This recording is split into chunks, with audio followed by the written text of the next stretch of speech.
하나님이여, 사슴이 시냇물을 찾기에 갈급함 같이 내 영혼이 주를 찾기에 갈급하니이다. 시편 42편 1절의 이 애절한 고백은 메마른 영혼의 사막을 지나며 생수의 근원이신 하나님을 향해 온 존재를 던져 부르짖는 가장 순결하고 목마른 영혼의 노래입니다. 여러분, 혹시 가뭄으로 쩍쩍 갈라진 대지 위에서 물 한 모금을 구하지 못해 애타게 헤매는 사슴의 맑고 슬픈 눈망울을 상상해 보신 적 있으십니까? 숨이 턱턱 막히는 고난 속에서 기도의 샘물마저 말라버려 아무리 부르짖어도 하늘이 노쇠처럼 굳게 닫혀 있다고 느낄 때 우리는 철저한 영적 고갈을 경험하게 됩니다. 하지만 여러분, 타는 듯한 갈증은 결코 절망의 끝이 아닙니다. 내 영혼이 목마르다는 것을 뼈저리게 느끼는 그 순간이야말로 영원히 마르지 않는 생명수 되신 하나님을 가장 깊고 진하게 만날 수 있는 은혜의 출발점이기 때문입니다. 혼란한 세상 속 변치 않는 진리를 찾는 시간, 철학이 묻고 시편이 답하다의 다비드입니다. 지난 시간 시편 41편에서 배신의 상처를 딛고 치유하시는 주님을 만났다면 오늘은 하나님이 멀리 계신 것만 같은 지독한 영적 침체 속에서 스스로에게 소망을 선포하며 일어서는 놀라운 지혜를 배우려 합니다. 오늘 봉독할 시편 42편은 고라 자손의 마스길, 즉 교훈시입니다. 성전에서 하나님을 찬양하던 자가 머나먼 북쪽 땅으로 유배되어 더 이상 예배의 자리에 나아갈 수 없는 고독과 슬픔 속에서 지은 눈물의 시입니다. 그러나 절망의 늪에서 허우적거리는 대신 자기 영혼을 향해 하나님을 바라보라고 호통치는 이 위대한 회복의 노래를 함께 읽겠습니다. 오늘의 성경 말씀 봉독하겠습니다. 하나님이여, 사슴이 시냇물을 찾기에 갈급함 같이 내 영혼이 주를 찾기에 갈급하니이다. 내 영혼이 하나님 곧 살아계시는 하나님을 갈망하나니 내가 어느 때에 나아가서 하나님의 얼굴을 보을까. 사람들이 종일 나에게 하는 말이 네 하나님이 어디 있느뇨 하오니 내 눈물이 주야로 내 음식이 되었도다. 내가 전에 성의를 지키는 무리와 동행하여 기쁨과 감사의 소리를 내며 그들을 하나님의 집으로 인도하였더니 이제 이 일을 기억하고 내 마음이 상하는도다. 내 영혼아, 네가 어찌하여 낙심하며 어찌하여 내 속에서 불안해하는가. 너는 하나님께 소망을 두라. 그가 나타나 도우심으로 말미암아 내가 여전히 찬송하리로다. 내 하나님이여, 내 영혼이 내 속에서 낙심되므로 내가 요단 땅과 헤르몬과 미살산에서 주를 기억하나이다. 주의 폭포 소리에 깊은 바다가 서로 부르며 주의 모든 파도와 물결이 나를 휩쓸었나이다. 낮에는 여호와께서 그의 인자하심을 베푸시고 밤에는 그의 찬송이 내게 있어 생명의 하나님께 기도하리로다. 내 반석이신 하나님께 말하기를 어찌하여 나를 잊으셨나이까. 내가 어찌하여 원수의 압제로 말미암아 슬프게 다니나이까 하리로다. 내 뼈를 찌르는 칼같이 내 대적이 나를 비방하여 늘 내게 말하기를 네 하나님이 어디 있느냐 하도다.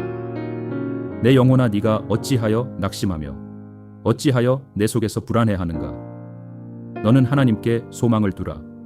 나는 그가 나타나 도우심으로 말미암아 내 얼굴을 도우시는 내 하나님을 여전히 찬송하리로다. 아멘. 시편 42편은 도입부부터 우리의 가슴을 강하게 칩니다.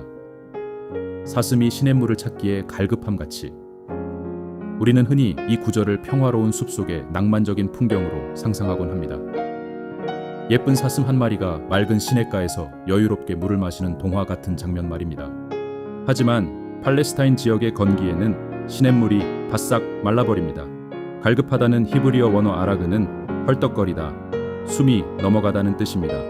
지금 이 사슴은 목이 말라 혀가 기도로 말려 들어가고 당장 물을 찾지 못하면 피를 토하며 죽을 수밖에 없는 극도로 처절하고 절박한 생존의 갈림길에 서 있는 것입니다.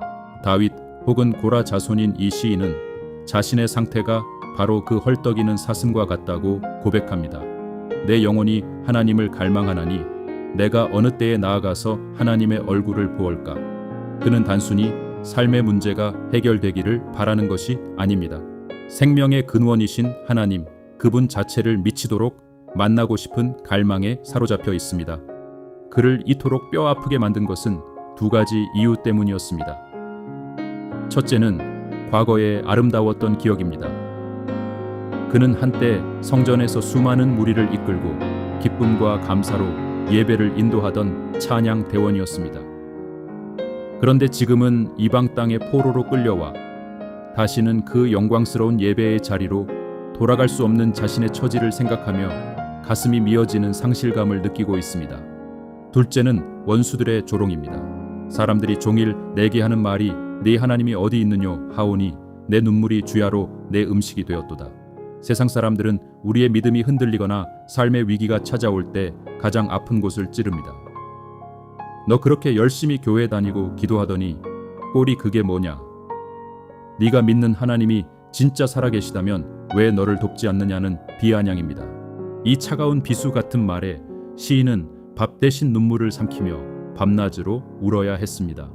십자가의 성 요한이라는 영성가는 그의 책 영혼의 어두운 밤에서 성도들에게 찾아오는 이러한 영적 침체의 시기를 아주 깊이 있게 설명했습니다. 성 요한은 영혼의 어두운 밤이 결코 하나님이 우리를 버리신 증거가 아니라고 단언합니다. 오히려 그것은 우리의 믿음을 정화하시는 하나님의 사랑스러운 섭리입니다. 우리가 하나님이 주시는 축복과 위로의 달콤함에만 취해 있을 때 하나님은 때때로 그 모든 위로를 거두어 가십니다. 축복의 선물이 아니라 선물 주시는 하나님 그분만을 온전히 사랑하고 갈망하도록 우리 영혼의 불순물을 태우는 거룩한 건조기 안으로 우리를 집어넣으시는 것입니다. 이 지독한 영혼의 어두운 밤 한복판에서 시인은 아주 놀라운 영적 방역을 시작합니다. 5절입니다. 내 영혼아 네가 어찌하여 낙심하며 어찌하여 내 속에서 불안해하는가 너는 하나님께 소망을 두라. 이 구절은 기독교 역사상 가장 위대한 자기 선포이자 자아를 향한 호통입니다. 영국의 위대한 강해 설교자 마틴 로이드 존스는 그의 책 영적 침체에서 이 5절 말씀을 인용하며 현대 성도들의 불행을 아주 예리하게 진단했습니다. 마틴 로이드 존스는 이렇게 말합니다. 당신의 삶이 불행한 이유는 당신 자신에게 말을 걸지 않고 당신 자신이 하는 말을 가만히 듣고만 있기 때문이다. 아침에 눈을 뜰 때 우리 마음속에서는 수많은 두려움과 불안, 과거의 실패에 대한 우울한 생각들이 스스로 말을 걸어옵니다. 우리는 무기력하게 그 부정적인 내면의 소리를 듣고만 있기에 우울증에 빠진다는 것입니다. 그렇다면 이 영적 침체를 어떻게 이겨낼 수 있습니까? 마틴 로이드 존스는 다윗처럼 자기 자신에게 명령하고 설교하라고 권면합니다. 불안한 마음이 내게 말을 걸어오기 전에 내가 먼저 내 영혼의 멱살을 잡고 진리의 말씀을 선포하는 것입니다. 내 영혼아 왜 쫄고 있느냐 왜 불안해하느냐 사람의 소리를 듣지 말고 살아계신 하나님을 바라보라며 스스로를 일깨우는 호통입니다. 이 위대한 자기 선포를 마친 후 시인은 다시 현실을 직시합니다. 6절을 보면 그는 요단 땅과 헤르몬과 미살 산에 있습니다. 성전이 있는 예루살렘에서 수백 킬로미터 떨어진 이스라엘의 가장 북쪽 끝 춥고 거친 변방입니다. 그는 그 척박한 땅에서 주의 폭포 소리에 깊은 바다가 서로 부르며 주의 모든 파도와 물결이 나를 휩쓸었다고 탄식합니다. 요단강의 발원지인 헤르몬산에서 눈 녹은 물이 거칠게 쏟아져 내리는 폭포 소리를 들으며 시인은 그 물살이 마치 자신의 숨통을 끊어놓으려는 절망의 파도처럼 느꼈을 것입니다. 우울증과 고난은 이렇게 쓰나미처럼 우리를 덮쳐옵니다. 한 번의 다짐으로 쉽게 사라지지 않습니다. 그러나 시인의 고백을 자세히 들여다보십시오. 그는 이 끔찍한 파도를 묘사하면서 주의 폭포, 주의 파도라고 부릅니다. 이것이 성도의 시선입니다. 나를 휩쓸고 지나가는 이 거친 고난의 파도조차도 우연이나 사탄의 장난이 아니라 궁극적으로는 하나님의 철저한 통제 아래 있는 주의 파도라는 사실을 인정한 것입니다. 나를 치는 파도가 주님의 것이라면 그 파도는 결코 나를 죽이지 못합니다. 오히려 나를 주님의 품으로 더 빨리 밀어붙이는 거룩한 추진력이 될 것입니다. 이 놀라운 사실을 깨달은 시인은 8절에서 확신에 차서 선언합니다. 낮에는 여호와께서 그의 인자하심을 베푸시고 밤에는 그의 찬송이 내게 있어. 환경은 아직 헤르몬산의 춥고 외로운 포로 수용소입니다. 하지만 그의 심령 안에는 이미 낮을 지배하시는 하나님의 헤세드 사랑이 임했고 두려운 밤을 밀어내는 거룩한 찬송의 멜로디가 울려 퍼지고 있습니다. 이것이 십자가를 통과한 성도가 누리는 절대 평안입니다. 이제 시편 42편의 마지막 11절에서 시인은 5절에서 했던 자신을 향한 설교를 다시 한번 반복하며 쐐기를 박습니다. 내 영혼아, 네가 어찌하여 낙심하며 어찌하여 내 속에서 불안해하는가? 너는 하나님께 소망을 두라. 그런데 이번에는 아주 특별한 고백이 하나 덧붙여집니다. 바로 나는 그가 나타나 도우심으로 말미암아 내 얼굴을 도우시는 내 하나님을 여전히 찬송하리로다 라는 선언입니다. 여기서 내 얼굴을 도우시는 하나님이라는 표현은 성경 전체를 통틀어 가장 시적이고 아름다운 묘사 중 하나입니다. 얼굴은 그 사람의 마음 상태를 보여주는 창문입니다. 조금 전까지 밥 대신 눈물을 흘리며 사람들의 조롱에 기가 죽어 흙빛으로 변해 있던 시인의 얼굴이었습니다. 수심이 가득하고 어둡게 일그러져 땅만 쳐다보던 얼굴이었습니다. 그런데 그가 고개를 들어 하나님을 바라보자 하나님께서 환한 빛으로 그의 얼굴을 비추어 주십니다.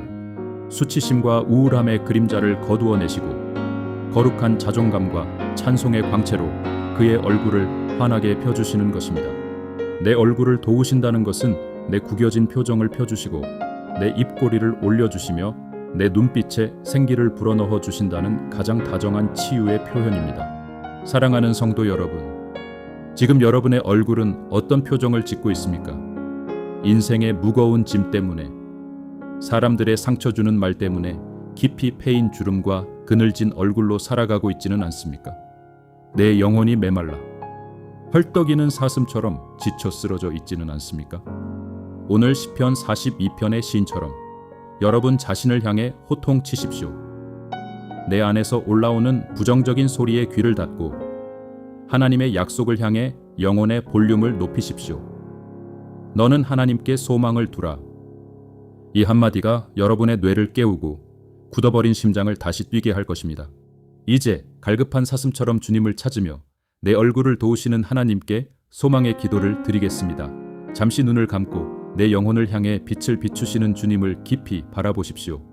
생수의 근원이시며 내 얼굴을 도우시는 하나님 아버지, 오늘 시편 42편의 말씀을 통해 영적인 갈갈함과 깊은 우울 속에서도 내 영혼을 향해 소망을 선포하는 위대한 믿음의 지혜를 배우게 하시니 감사합니다. 그동안 우리는 사람들의 차가운 시선과 삶의 폭포 소리에 겁을 먹고 스스로 낙심하며 우울함 속에 갇혀 있었음을 회개합니다. 주님, 마틴 로이드 존스의 깨우침처럼 이제는 내 안에서 들려오는 불안의 소리를 듣고만 있지 않겠습니다. 십자가의 은혜와 부활의 소망을 내 영혼을 향해 담대히 선포하겠습니다. 십자가의 성 요한이 말한 영혼의 어두운 밤을 지날 때에도 이것이 나를 버리신 것이 아니라 나를 순결하게 빚어가시는 주님의 사랑임을 믿고 인내하게 하옵소서. 세상의 조롱 속에서 밥 대신 눈물을 삼킬 때 주여 나를 불쌍히 여겨 주시옵소서. 이 거친 고난의 파도조차 주님의 파도임을 믿사오니 나를 휩쓸어 절망으로 데려가지 않고 오직 주님의 넓은 품으로 이끌어 주시옵소서. 낮에는 인자하심으로 덮어주시고 밤에는 찬송의 멜로디로 내 마음을 지켜 주시옵소서. 무엇보다 근심과 걱정으로 어두워진 내 얼굴을 만져 주시옵소서. 수치와 두려움의 주름을 펴주시고 주님을 바라봄으로 뿜어져 나오는 거룩한 광채로 내 얼굴을 환하게 밝혀 주시옵소서. 오늘도 내 영혼이 여전히 주님을 찬송할 것을 믿으며 우리의 영원한 소망 되시는 예수 그리스도의 이름으로 기도드립니다. 아멘. 오늘 묵상을 통해 주님께서 당신의 마음에 평안을 심어주셨기를 바랍니다. 저는 영상을 보시는 구독자 여러분을 위해 늘 기도하고 있습니다. 여러분의 삶에 짊어진 무거운 짐이나 위로받고 싶은 시편 구절이 있다면 댓글이나 저희 구글 폼으로 보내주십시오. 구독과 좋아요는 영상 제작에 큰 힘이 되며 주변에 공유하여 은혜를 나누어 주시면 감사하겠습니다. 성경의 지혜와 철학적 통찰을 통해 함께 진정한 위로를 찾겠습니다. 시편 43편. 내 송사를 변호하시는 하나님, 오늘의 묵상이 메마른 사막을 걷는 여러분의 영혼에 시원한 생명수가 되었기를 간절히 기원합니다. 다음 주에는 하나님이여 나를 판단하시되 경건하지 아니한 나라에 대하여 내 송사를 변호하시며라는 절박한 기도로 이어지는 시편 42편의 짝을 이루는 시편 43편으로 깊은 은혜를 나누겠습니다. 감사합니다. 아멘.